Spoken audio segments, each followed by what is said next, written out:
Bonjour et bienvenue à votre émission Les Grands Rendez-vous. Je pense que c'est un grand rendez-vous et également nous recevons des grandes personnalités qui vont, n'est-ce pas, vous dire ce qu'ils sont et ils vont, n'est-ce pas, nous démontrer ce qu'ils sont en train de réaliser et pourquoi pas ce qu'ils ont déjà et ce qu'ils projettent au fait pour l'avenir.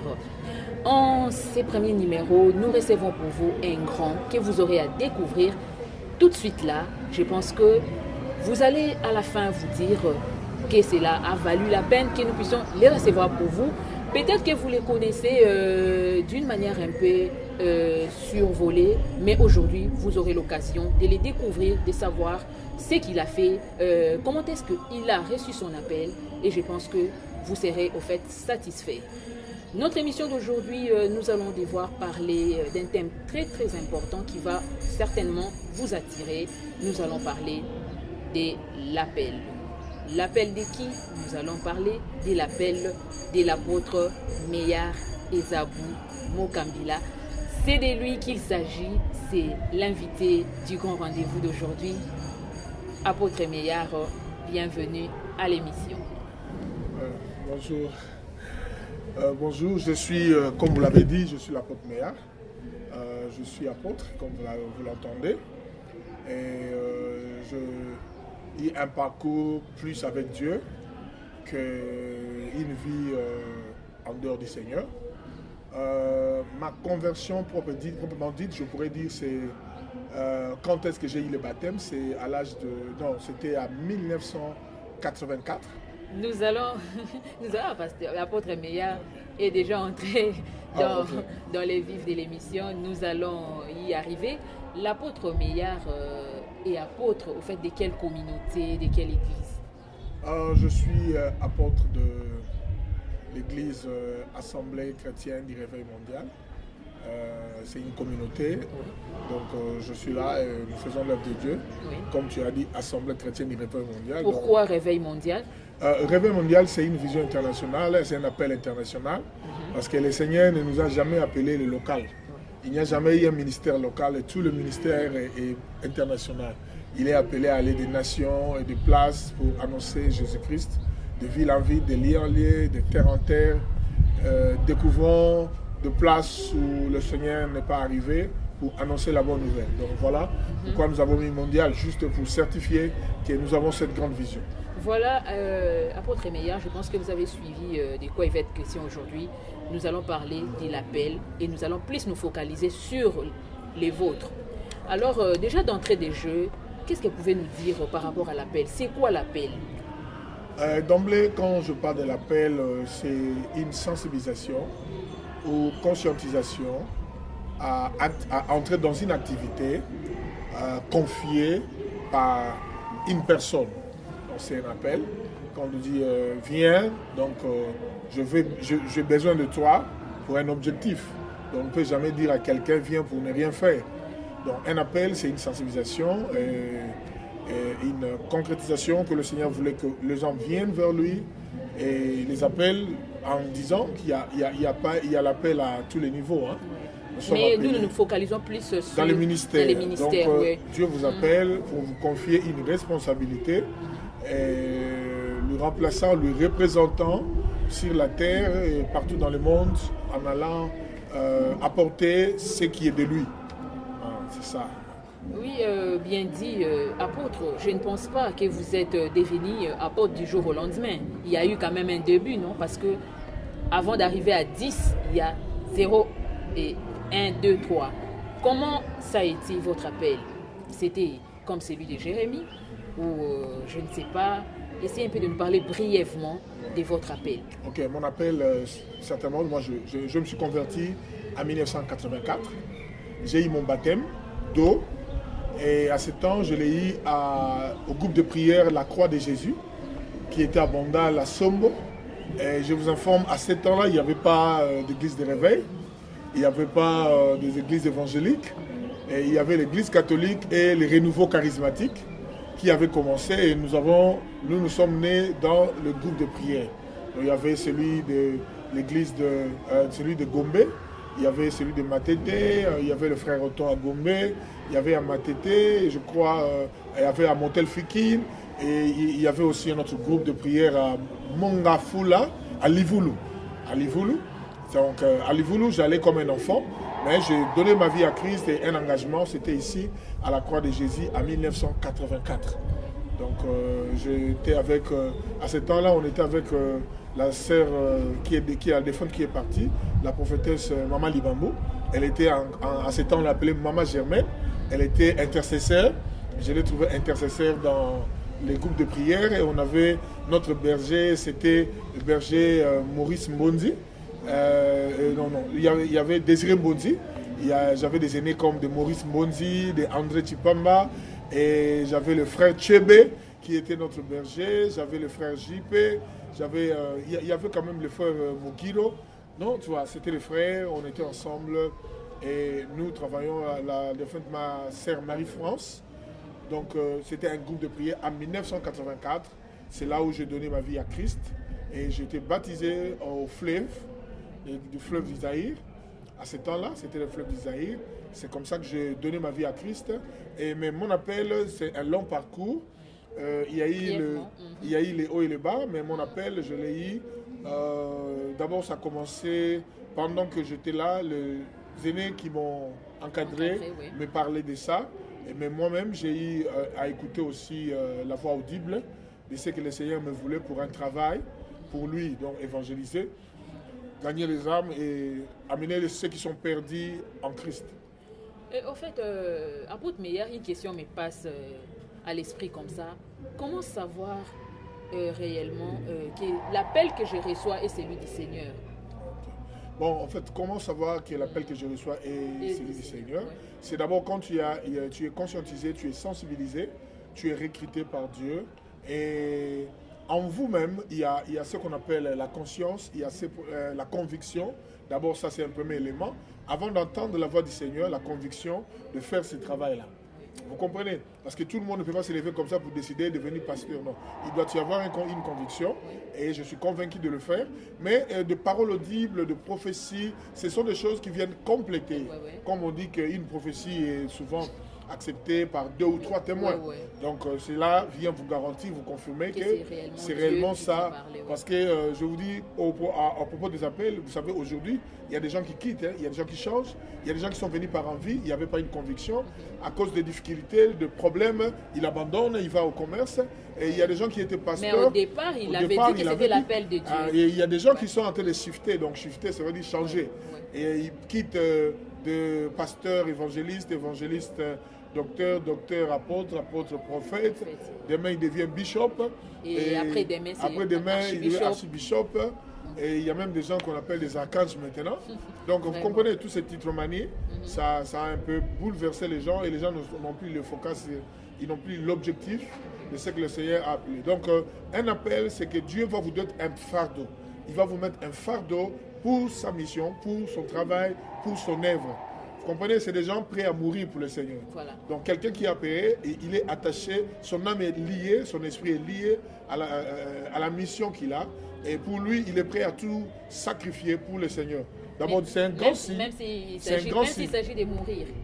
Je te dis, c'est un grand signe pour savoir que réellement quelqu'un est appelé, il est prêt à mourir. Voilà. Dans l'appel, il est prêt à mourir. Vous comprenez? Tous les apôtres, ceux qui ont été appelés, les modèles qu'on a suivis dans le Nouveau Testament, je crois que tous, ils ont été appelés, ils ont eu une conviction, mais ils n'étaient pas prêts à abandonner. Regardez dans le livre d'Apocalypse, je crois 11, 12, la Bible dit, nous l'avons vaincu à cause du sang de l'agneau, à cause de la parole de leur témoignage, et ils n'ont pas aimé leur propre vie jusqu'à craindre la mort. Vous savez, nous utilisons souvent ce verset pour la victoire non, mais c'est une réalité de ceux donc qui sont appelés et une conviction. Donc ces gens-là, ils sont là pour le témoignage de la parole de Christ. Voilà. Et ils sont prêts à mourir. Donc la mort pour eux, c'est un gain, comme l'apôtre Paul le disait. Voilà. Il dit mourir pour moi, c'est un gain. Vous me précipitez au ciel. Donc c'est à peu près ça. Voilà. Je pense que vous êtes vraiment en présence d'un apôtre, dont vous sentez vraiment qu'il est réellement apôtre. Alors en ce qui vous concerne, apôtre Meillard, vous avez donné votre vie au Seigneur, vous avez été appelé, vous avez dès la confirmation, et la suite, comment ça a été? Comment vous êtes lancé dans les champs du Seigneur, si on peut le dire ainsi? Moi, j'ai été annoncé À ce temps-là, c'était à 84, j'ai été annoncé par le frère qui était avec nous, on s'appelait frère, comme c'était le groupe de prière. Alors, ils m'ont annoncé, ils m'ont dit que j'ai un appel, et puis Dieu m'utilisait dans les prophéties, dans les visions, quand on était dans les groupes de prière. Donc, on était comme on disait, c'est le frère Méard, on ne m'appelait pas prophète. Donc, parce que je prophétisais. Souvent, il y a une erreur, hein? Quand quelqu'un prophétise, on l'appelle prophète. On n'est pas prophète parce qu'on a prophétisé. Il y a différence entre les dons de prophétie et un ministère prophétique. Je pense qu'un jour, on aura nous allons à en parler dans une autre émission. Donc, pour moi, j'ai eu à connaître les hauts et les bas. C'est ce qui a fait qu'à un moment, c'était des chambardements difficiles, c'était facile, c'était pas facile. Et on était comme garés, mais vous sentez que cette voie vous ramenez. On est allé dans certains désordres, des dérapages. Là, j'avais déjà donné ma vie à Christ, mais à un moment, on s'est perdu. Et puis, mais vous partez. Et vous savez, donc, il m'arrivait des fois, vous êtes avec des amis dans un concert, dans un bar, mais il y a une voix qui vous dit, c'est pas votre place. Vous devez rentrer parce que j'ai quelque chose à faire vous. Donc, c'était comme, je suis partagé en moi-même, divisé. Il y a une voix qui me disait, sors de là, ce n'est pas ta place. Mais pourtant, j'étais jeune comme tous les jeunes. Et je fais le wenge, je fais tout ce bazar, tous ces désordres. Mais pendant ce temps-là, je disais à mes amis, en tout cas, on est là, on boit, on danse, mais je ne me sens pas moi. Et ce qui a fait que l'alcool même a été apporté dans ma vie très tôt. J'ai apporté la cigarette. Apôtre Meyer, si je vous ai bien suivi, donc là c'était pendant que vous avez déjà reçu l'appel du Seigneur. J'ai reçu Jésus-Christ comme Seigneur Sauveur. Un pied dedans et un pied dehors. Non, j'ai reçu, j'étais tous les deux pieds dedans quand je l'ai reçu, je travaillais pour le Seigneur. Mais en même temps, il y avait la passion de la jeunesse. Non, il y a eu un vent, j'ai lutté contre ce qu'on appelle la puberté. C'était l'âge, donc la chair et puis les amis à l'école, les influences à gauche, à droite. Vous allez à l'église, à un moment là, on vous prend, on vous ramène, vous partez, mais vous sentez qu'il ne faut pas partir. Vous allez là, vous plairez devant Dieu, vous faites des jeûnes et des prières parce que vous êtes tombé dans le péché. Et c'est comme ça que je me suis bâti, je crois, environ 5 à 6 ans, luttant avec la voix du Seigneur. Donc à un moment, je commençais à dire, mais c'est quoi? Donc je voulais refuser. Et je crois que mes parents m'ont aidé. Je même refusé d'étudier. Je disais non, Dieu m'a appelé, je devais rester. Mon père et ma mère, ils m'ont dit c'est bien, tu veux servir Dieu, mais va d'abord étudier.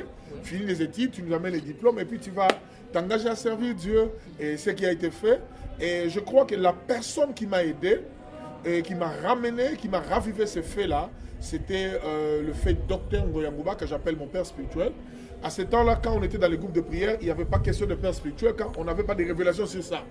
Donc, on était tous frères et il n'y avait pas un père, on avait des bergers.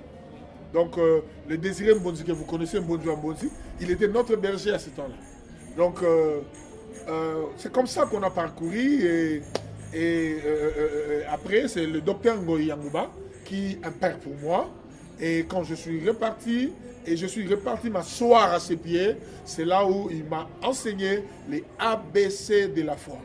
Donc il m'a dit, voilà comment il y a l'appel, voilà ce qu'il faut faire, voilà les chemins qu'il faut faire, qu'est-ce qu'un évangéliste, qu'est-ce qu'un apôtre, qu'est-ce qu'un pasteur, qu'est-ce qu'un prophète.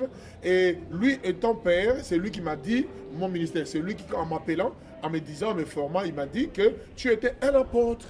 Donc j'étais encore un frère à l'église, mais lui, il m'a dit que Dieu t'a appelé à l'apostolat. C'était mon père spirituel. Ah, c'est lui, mais ce n'est pas vous-même qui vous êtes autoproclamé comme on les voit actuellement. Moi, je ne me suis pas autoproclamé.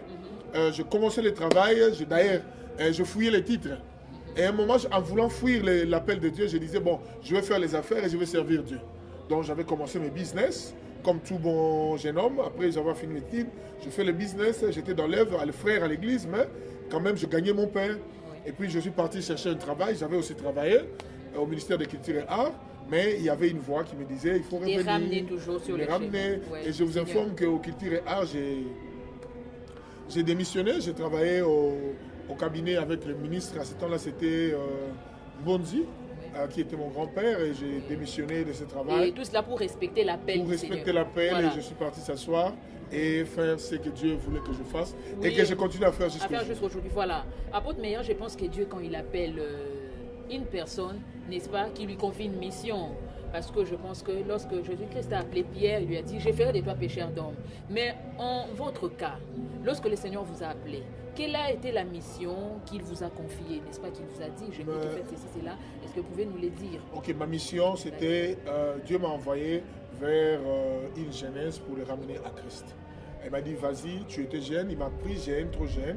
Il dit, entre dans les milliers, je veux que ces gens-là viennent vers le Christ. Ma mission, c'était de ramener le foi, ramener les âmes à Christ, le cœur à Christ. Donc, c'est ce que je suis en train de faire et je continue à le faire jusqu'à aujourd'hui. Donc, je suis un gagnant d'âme, je suis gagnant d'âme, je le reste. Je continue à ramener les gens et ma passion, c'est plus que les gens soient sauvés, que les gens viennent à Christ. Ça, c'est vraiment ma passion. Donc, ramener les gens à Christ, et c'est ce que j'ai toujours fait. Et comment ça s'est passé? Ça a été facile pour vous, n'est-ce pas, d'entrer dans la danse, directement aller vers les jeunes? Vous savez bien, la jeunesse, elle est un peu compliquée avec un peu cette passion-là, la puberté, l'adolescence et tout. Mais est-ce que ça a été facile, n'est-ce pas, d'exercer cette mission-là? Oui. Je crois que quand je te parle de temps de turbulence, j'étais tiré, j'allais, donc je m'étais fait célèbre au milieu de la jeunesse. Et comme quelqu'un de musique, de concerts, de boîtes de nuit. Tu t'es fait célèbre dans les quartiers où tu vivais. Moi, je vivais à Bandal. Donc, j'étais tellement populaire et très connu comme un fan du monde. Mais bien que je l'étais avec mon appel, je crois qu'il était voulu par Dieu. Et c'est à partir de ça, quand je stoppais et que je suis entré deux pieds dans la foi, revivant le travail dans le Seigneur. Et ça vous a facilité, hein? Oui, ça m'a facilité parce que tout le monde était curieux de savoir, mais ce monsieur, nous le connaissons comme une bonne famille, un bel homme, il est bien, il a de bonnes conditions, il est étudiant, il a un groupe, on appelait notre groupe Scorpion, donc nous appelait des BCBG, Bon Chic Bonjour. Et bon, tu vois, les gens me connaissant à ce niveau-là, ils étaient attirés, ils voulaient savoir c'est quoi. Et je vous informe que je suis en train, même chez les musiciens, comme notre orchestre c'était Wenge, donc je les tous prêcher et j'ai eu même des dons. Et je vous dis qu'à ce temps-là, juste certains musiciens de Wenge commençaient à venir faire des dîmes et des dons chez moi à l'église quand j'ai commencé. J'ai même eu des bancs qui sont des dons. Je n'oublierai jamais Adolphe, je n'oublierai jamais Wera. C'est des gens qui ont contribué aussi dans mon ministère. Donc à ce temps-là, ils avaient déjà contribué pendant qu'ils étaient encore, c'est qu'ils étaient très bruyants dans un seul Wenge. Donc moi j'avais profité de ça. Et on a prêché les Blaise Boula, que je n'oublierai jamais, qui ont contribué. Et il y avait les filles carrées. À ce temps-là, ils venaient contribuer dans mon ministère. Il y avait qui on l'appelle chien méchant maintenant. Donc vous avez amené la parole à Jérusalem. J'ai amené la parole à Jérusalem, à Bandal. Et Dieu m'avait fait une grâce. Tout Bandal était convaincu. Et à ce temps-là, je vous dis qu'à Bandalungwa, même l'influence de Wenge était réduite parce que la jeunesse là qui suivait Wenge était révolutionnée par la chaise de Dieu et ils commençaient à aller à l'église. Et je me souviens, moi, dans mon église, des fois, des pasteurs des autres églises, ils venaient demander mon aide chez mon pasteur pour que j'aille dans leurs églises afin de former la jeunesse et évangéliser avec eux pour amener les gens à Christ. Il y a même Deno, on a fait le travail avec Deno, qui était aussi un missionnaire de Wenge, il s'est converti à ce temps-là. Donc Dieu avait fait des grâces, on a prêché la bonne nouvelle et jusqu'à aujourd'hui, en tout cas, l'empreinte est restée parce que la majorité de la jeunesse qui était à Bandal, les communes limitrophes, Gombe, Lingwala, tout Kinshasa, parlaient de l'évangélisation que je faisais et parlaient de la CRM. Et en d'autres, vous connaissez même Olivier Zola. Moi, je l'ai pris, il était à l'église catholique. Vraiment. Il était trop jeune. Et donc, il a commencé à gagné. Je l'ai gagné. Il jouait un clavier en jouet. Donc, nous les saluons en passant. Les jouets, donc je les salue parce que c'est un homme que j'aime beaucoup. Donc c'était ça ma passion, c'était la passion des âmes, gagner les âmes. Et je continue avec ça, c'est mon appel. Et je suis à l'aise quand je le fais. Et à ce jour, vous êtes satisfait, vous dites que vous avez accompli votre mission. Je pense que ce n'est pas à 100%. Vous pouvez vous dire qu'à 80%, vous avez accompli la mission. Mais je te dis que je ne suis pas encore satisfait. Mais ce que je fais, en tout cas, je fais ce que je pouvais faire. Mais je ne suis pas encore satisfait. Et je ne suis pas convaincu que j'ai totalement fait. Et donc il y a encore à faire. Il y a encore à faire. Voilà. Et voilà pourquoi ces derniers temps, je suis tout le temps à Kinshasa. Et des fois, je fais des espionnages à Bandal, la nuit, juste pour voir comment les choses s'évoluent et savoir comment amener l'évangile encore avec un autre vent afin de pouvoir récupérer la jeunesse, car c'était mon Jérusalem. Voilà. Apôtre Meillard, nous avons suivi avec beaucoup d'attention. Et maintenant, parlons de la CRM, les ministères dont vous êtes responsable. Et comment ça se passe là-bas? Comment ça se passe et comment se porte la CRM actuellement? Ok, la CRM se porte bien. La CRM se porte très bien parce que je suis parti selon les appels, les engagements et la mission du Seigneur. Je suis parti très loin, je fais quand même l'œuvre de Dieu. Et de tout le temps que j'étais absent, l'église continue, les choses évoluent et les choses marchent comme le Seigneur l'a voulu. Donc on est en train de fonctionner à la perfection. Et voilà pourquoi j'ai dit qu'on est bien. Et tous les enfants que j'ai formés, et ils sont nombreux, en tout cas moi, j'ai adopté des enfants, j'ai formé des enfants qui ont grandi avec moi. Il y a des enfants qui sont venus entre mes pieds parce qu'ils n'avaient pas de père ni d'encadrement. Voyons ce que je faisais, ils sont pasteurs aujourd'hui, ils sont partout dans le monde. Ils sont au Canada, aux États-Unis, en France, à Kinshasa, ici, dans toutes les communes. J'ai des enfants qui sont en train d'œuvrer pour Dieu comme des ministres. Il y a Billet, Eric Billet, il y a... en tout cas, ils sont nombreux. Je ne pourrais pas citer les noms de tous, mais ils sont nombreux. Il y a même Odia. Il y a la journaliste Odia qui est chantre aujourd'hui, Mamie Odia. Nancy Odia. C'est moi son père spirituel. Ah bon? Oui, Nancy Odia chantait dans ma chorale ici, à Kinshasa. Nous la saluons en passant. En passant, je le salue. Bien que cette vérité-là est cachée, mais elle était chante chez moi. Et à ce temps-là, il chantait avec le groupe d'Alain Moloto. Mais quand il est venu chanter à l'église. Je vous ai... vous avez un peu glissé que vous êtes loin du pays. Comment expliquer que vous avez quitté subitement Bandal et vous êtes allé loin? Ça n'a pas marché? Non, mais vous avez eu un problème? Non, c'est pas que j'ai eu un problème. C'est pas que ça n'a pas marché. Le Seigneur m'avait parlé de quitter, d'aller faire un travail dans un pays lointain. Alors, c'est comme ça que je suis parti dans ce pays-là où je suis maintenant. Nous pouvons savoir si ce n'est pas un secret. Non, ce n'est pas un secret. Le Seigneur me disait, tu dois aller dans un pays que je t'enverrai et tu iras faire mon travail. Alors, je ne comprenais pas et le Seigneur m'a montré un drapeau. Alors, je ne connaissais pas les pays, il ne m'avait pas donné les noms. Et à la nuit, il m'a montré un drapeau. Quand je me suis réveillé, je ne connaissais pas les pays. Je commençais à feuilleter le dictionnaire pour voir si c'était les drapeaux de quel pays. Et c'est comme ça que j'ai trouvé que c'était l'Afrique. Et c'est comme ça que je me suis engagé. J'ai dit, bon, je vais avec Dieu pour une aventure nouvelle dans ces contrées-là. Ah, donc vous êtes actuellement installé en Afrique du Sud? Oui, je suis installé en Afrique du Sud. Je fais un ministère là-bas. Dieu a fait grâce. La même influence que j'avais commencé ici pour l'évangélisation, je l'ai amené là-bas et je vous informe. Quand je suis arrivé dans cette ville où je suis, à Pretoria, les gens ne priaient pas la semaine. Il n'y avait pas de culte la semaine. Mais quand je suis arrivé, j'ai introduit le culte de la semaine, j'ai introduit le réveil matinal dans un pays étranger et ça marchait. Aujourd'hui, à Pretoria, il y a des cultes, il y a des églises qui fonctionnent même tout autour au courant de la semaine. La semaine, c'était des petits programmes. Mais un culte, maintenant, ça se fait et tout le monde, Nigérien, Sud-Africain et tout le monde. Et là-bas, les gens sont très occupés. Mais ils arrivent quand même à faire ça. Donc, on s'est imposé, quoi. Dieu nous a fait grâce et nous avons fait sortir, par la grâce de Dieu, plus de pasteurs. Je crois là-bas, je fais sortir pas moins de 30 pasteurs.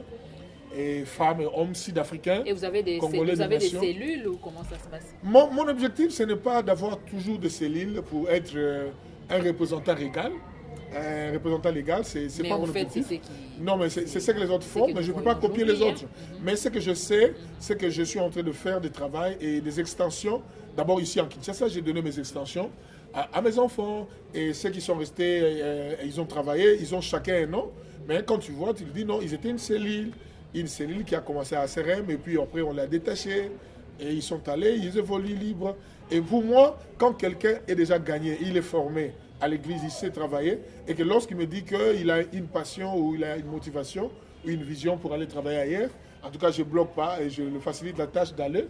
Pourquoi? Parce que je veux que l'évangile soit propagé et que les gens, des milliers de gens, connaissent le Seigneur et connaissent la foi en Christ. Mon plus grand souci, c'est que nous annonçons, c'est ce que je veux que ça va au Congo, la prise en charge des chrétiens par eux-mêmes. C'est-à-dire? C'est-à-dire. Ça, c'est une nouvelle vision que les Seigneur nous a donnée. C'est ça la vision de Christ. Oui. Nous n'annonçons pas nos noms, nous n'annonçons pas les pasteurs, et Dieu ne nous a pas dit allez faire des églises. Ça, dans la Bible, il ne l'a jamais dit. Il dit allez faire de toutes les nations mes disciples. Oui. Un problème, c'est quoi? Les disciples, c'est quelqu'un qui suit selon et qui marche selon le maître. Oui. Donc, les disciples, moi je crois que c'est celui qui fouille et qui est un élève de son maître. Donc, faisons les gens, les disciples de qui? De Christ. Donc, qui suivent le suiveur. Donc, les Christ et non pas des hommes. Des hommes. Parce que c'est ce qui... Vous comprenez? Aujourd'hui, il y a beaucoup de choses qui est arrivé. Et les églises qu'on a critiquées à temps, et les gens sont tombés dans les mêmes choses. Il y a l'idolâtrie qui est entrée, les gens ont des photos de pasteurs, les gens ont des bracelets, soi-disant la protection. Mais nous annonçons Christ crucifié, et qui est mort et ressuscité. Je n'ai pas besoin de bracelet, je n'ai pas besoin d'un câble pour testifier où je suis. C'est question que les gens, de les sentir. C'est une relation comme une femme qui est enceinte. Un enfant dans le ventre, ce n'est pas le docteur qui apprend à une femme que tu es grosse. Une femme avisée, il va sentir les mouvements de l'enfant. Vous comprenez? Ah non, je vois mon corps, c'est pas bon. Et je sens que la grossesse est là. Vous comprenez? Et il commencera à avoir des doutes sur son corps. Hein? C'est comme s'il y a deuxième personne. Donc c'est ça la foi en Christ. Que le Christ soit revêtu, soit en nous, que nous puissions les revêtir. Et tout ça sont des relations que l'homme doit tisser avec le Christ. Mais peut-être avoir le Christ en soi, revêtir le Christ, oui. C'est des dimensions de la foi oui. Où les gens ont besoin d'être annoncés, on doit besoin de leur prêcher cela oui. Pour qu'ils comprennent. On a beaucoup à parler de Christ. Oui. Et quand je parle de prise en charge, que le Christ, ce soit plus le Christ qui fait, non pas les pasteurs. Aujourd'hui, les gens suivent les prophètes, ils suivent des pasteurs, ils suivent des apôtres. Alors on dit non, là-bas il y a l'onction, il va. Non, quand vous avez le Christ en vous, vous n'avez pas besoin de suivre l'onction ailleurs à gauche. Il y a des migrations des églises, il y a des proliférations des églises, il y a des gens qui se déplacent des églises, suivant les prophéties, les prophètes. Et voilà. Non, mais nous devons suivre le Christ. Et la garantie que Christ est en vous. Oui. Et c'est suffit. Voilà. Hein, parce que quand il est en vous, vous avez l'onction. Apôtre, nous courons derrière les temps. Donc oui, vraiment, en tout cas, excusez-moi. Là, c'est l'émission, ce n'est pas la chair. Non, je voulais juste dire que nous, pasteurs, nous devons enseigner la prise en charge des chrétiens en Christ. Les chrétiens doivent se prendre en charge. Je pense que nous ne devons pas les prendre en charge, ils doivent se prendre en charge. Apôtre, nous allons organiser toute une émission, tout simplement pour parler de cette prise en charge-là des chrétiens. Hein? Oui, des chrétiens, oui. Pasteur, je vous ai suivi, mais je pense qu'en ce qui concerne la prise en charge des chrétiens, nous devons consacrer toute une émission, l'unique émission qui nous parlera de cette prise en charge. C'est vraiment très intéressant et ça va aider également les hommes de Dieu, et pourquoi pas aussi les chrétiens, n'est-ce pas, à comprendre d'une manière différemment, en fait, les choses de Dieu. Parce non, mais je voulais seulement te couper la parole. C'est qui fait que l'église de Congo n'est pas assise.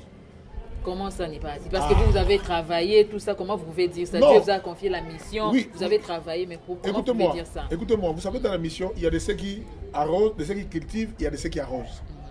Nous avons un sérieux problème. Donc vous avez cultivé ceux qui ont arrosé, mais n'ont pas bien fait. Problème, non, je n'ai pas dit qu'ils n'ont pas bien fait. Mais la majorité, l'église du Congo en général, n'est pas assise. Mais comment ça? Parce vous connaîtrez, la Bible dit, vous connaîtrez, vous savez quoi? C'est le vent, une maison solide. Lorsqu'il est bâti, quand le vent vient, c'est après le mouvement du vent que vous allez comprendre que la maison elle est solide ou pas solide. Il est bâti sur le sable. Mais comme vous avez reçu l'appel et cette mission-là d'aller, de faire, n'est-ce pas, de faire de tous ces peuples congolais chrétiens, mais allez-y dans les champs, vous pouvez également relever, non, à votre niveau. Mais c'est ce que je suis, c'est ce que je suis en train de faire. Hein, dans le petit nombre que j'ai, je commence à leur parler. Je ne vise pas leur poche. Je ne suis pas à l'enquête des ministres qui viennent dans mon église pour me donner l'argent. Si le ministre peut venir se convertir, gloire à Dieu. Mais je ne veux pas l'œuvre de l'iconite où les gens qui viennent avec l'argent, ils influencent même le pasteur dans sa vision. Non, ça ne se fait pas comme ça. Tu viens avec ton argent, mais assis-toi comme un enfant. À l'église, tu n'es plus ministre. Suis les instructions. C'est comme ça. Nous avons besoin de gens qui peuvent dire non dans ces voies-là. Donc il y a beaucoup de choses. Il y a la mauvaise sémence qui est entrée même sur l'évangile. Et les mêmes personnes qui nous ont prêché la crainte de Dieu hier, aujourd'hui, ils ont changé complètement. Il y a des gens que je ne retrouve pas. Hein? Aujourd'hui, ils parlent de la grâce, mais la façon dont ils parlent de la grâce, c'est comme si le péché est autorisé. Donc, je ne sais pas. Même si je ferai les erreurs, mais je prêcherai toujours la vérité. Donc, je ne veux pas changer la vérité à cause de mon erreur.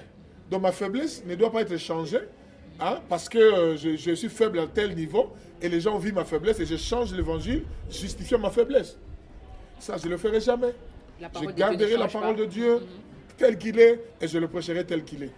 Mais je crois que la révélation, elle est progressive. Oui. Apôtre Meillard, c'est vrai que vous êtes de l'autre côté, mais nous vous voyons ici au Congo. Vous avez reçu, n'est-ce pas, une directive divine de revenir de ces côtés ou vous êtes venu en mission privée? Non, je suis en mission. Toujours du Seigneur. Du Seigneur. Ouais, je suis venu pour relancer, essayer de sensibiliser. Vous savez, même les apôtres, ils prêchaient, ils laissaient l'église et lorsqu'ils partaient, ils revenaient pour voir si les gens évaluaient le travail qu'ils ont fait, s'ils sont toujours dans la fondation.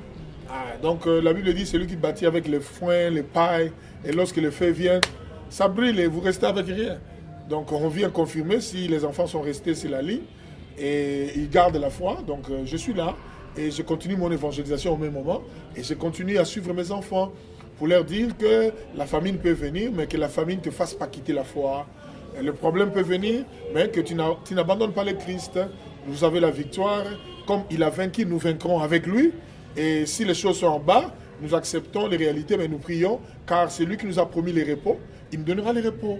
Donc nous allons nous reposer un jour où nous verrons que les choses marcheront telles que nous savons et telles que nous voulons dans certains domaines. Voilà pourquoi je suis là. Donc je continue à parler de Christ et je suis invité par-ci par-là. J'étais avec l'archibishop Coutinho Fernando. Je parlais dans son église. Je parle dans beaucoup d'églises. Beaucoup, ils m'appellent, je leur parle de la parole de Dieu. Je parle chez la Mose. Je parle, on m'invite par-ci par-là. Comme je suis là quand je vois mon calendrier. Et vous en êtes encore là pour combien de temps? Je ne sais pas définir mon temps, mais c'est la mission. Donc je suis là et j'attends un go-ahead de Dieu pour faire ce que le Seigneur m'a mis à cœur. Et je n'aime pas donner mon calendrier. Vraiment. Et tel que vous êtes ici maintenant, vous avez laissé l'église entre les mains de toujours vos enfants ou comment ça se passe? Bien vous dirigez à distance? Dieu m'a fait grâce. J'ai une femme qui est servante de Dieu. Elle a vraiment une grâce de l'idée. Et j'ai aussi des pasteurs sud-africains, des enfants que j'ai gagnés, païens, que je formais. Ils sont devenus pasteurs, ils sont là. Et ils sont ensemble, ils travaillent. Ouais, ils sont en train de superviser le travail sans moi. Et mon fardeau, ce n'est pas l'église. Mon fardeau, c'est la mission. L'évangélisation, ramener les gens à Christ. C'est ça. Mais je dois avoir une assemblée locale auquel je fais partie. Donc, si on veut me chercher, donc on sait qu'il est là. Donc, vous accomplissez vraiment votre mission d'apôtre. Parce qu'actuellement, c'est ce qu'on ne voit pas tellement. On voyait un apôtre qui est là dans son église, mais c'est dit apôtre. Selon la Bible, on voit bien que l'apôtre doit être, n'est-ce pas, nomade, en mouvement. Oui. Ouais, donc, l'apôtre, il n'est pas seulement un missionnaire pour aller ouvrir des églises, mais il est aussi un missionnaire pour aller apporter une parole de fondation dans les églises. La Bible dit nous sommes bâtis dans la fondation des apôtres et des prophètes. Vous savez, le ministère prophétique, c'est aussi un ministère de fondation. Un prophète, ce n'est pas parce qu'il prophétise. Mais il a l'ainsi dit l'Éternel, il a reçu la parole de Dieu, la révélation, comment fixer, comment bâtir et comment mettre la fondation de l'église. Tu peux voir une maison, mais la force de la maison, c'est la fondation. Donc l'apôtre et les prophètes viennent avec des choses qui font la force de la maison de Dieu, du royaume de Dieu. C'est que même quand les évangélistes, les docteurs, le pasteur, ils viennent continuer, mais au moins il y a déjà l'ossature, il y a une structure qu'on ne peut pas bouger. Tout a été cadré. L'apôtre Paul dit, je posais les fondements comme un sage architecte, afin que celui qui bâtit d'ici prend garde de la manière dont il est en train de bâtir. Donc c'est dans cet esprit que nous sommes en train de faire l'œuvre de Dieu et que nous sommes en train de recadrer les choses et annoncer au même moment le Christ crucifié et que les gens doivent regarder à la croix de Jésus et ne pas regarder au bracelet. Il y a même des choses. Et puis aujourd'hui, il y a un évangile, les gens cherchent des modèles à Moïse, les gens cherchent les modèles à Josué, les gens cherchent les modèles, je vais être comme... Ils se donnent même des noms de tous ces gens, mais je vous dis vrai que si ces gens ont fait un travail parfait, Jésus n'allait pas venir. Si Jésus est venu, parce que tous n'ont pas accompli comme ils devaient accomplir, ils ont failli quelque part. Voilà pourquoi Jésus est venu avec un travail parfait. Il est venu restaurer. Il est venu donner un travail parfait, on l'appelle le deuxième Adam. Donc le premier Adam a échoué, mais le deuxième est venu, il a fait un travail qu'il a accompli, il a accompli toutes choses à la croix, et qu'en le suivant, en l'acceptant, en apprenant qu'est-ce qu'il est venu faire, qu'est-ce qu'il a fait de vous, ce qu'il a mené de vous, quels sont les dispositifs pris pour votre séjour sur la terre. Vous savez, il y a beaucoup à prendre sur la personne de Christ dans nos vies. Et c'est comme ça que je disais, la prise en charge. Que le chrétien se prenne en charge. Donc, accepter Jésus et que ne comptez pas sur quelqu'un, ayez foi en Christ. Ayez foi en Christ. en Christ. En Oui, Christ. nous allons y revenir. Mais je crois à mon pasteur, à notre je prochaine crois à mon prophète, mais je émission crois apôtre. Oui, nous allons y revenir à notre prochaine émission. Et alors, quelles sont maintenant vos projections d'avenir par rapport à votre ministère? Qu'est-ce que vous envisagez? J'envisage continuer à gagner les âmes et le paix que le Seigneur me donne tout autour de moi, à les former dans cet esprit que nous faisons le travail, non pas pour devenir riches, non pas pour construire des églises, parce que nous avons un problème maintenant. Hein. Le problème, c'est quoi? Celui qui a 5 brebis, il est complexé par rapport à celui qui a construit des temples et tout ça. Mais ce n'est pas la mission de Christ. C'est juste une faveur qu'il a réussi d'avoir l'argent ou les gens qui l'ont soutenu pour construire. Mais peut-être le travail, il n'a pas fait le travail que toi tu fais. Il n'a même pas gagné une seule âme. Il a juste recruté les gens. Et aujourd'hui, c'est des recrutements. On achète les gens par l'argent. Non, on mais achète les apôtres, lorsque les apôtres prêchaient, Dieu confirmé, la Bible nous dit que le nombre de chrétiens augmentait. Ah! Le nombre de chrétiens augmentait. Et ils augmentaient où? À Jérusalem. Le nombre augmentait. Oui.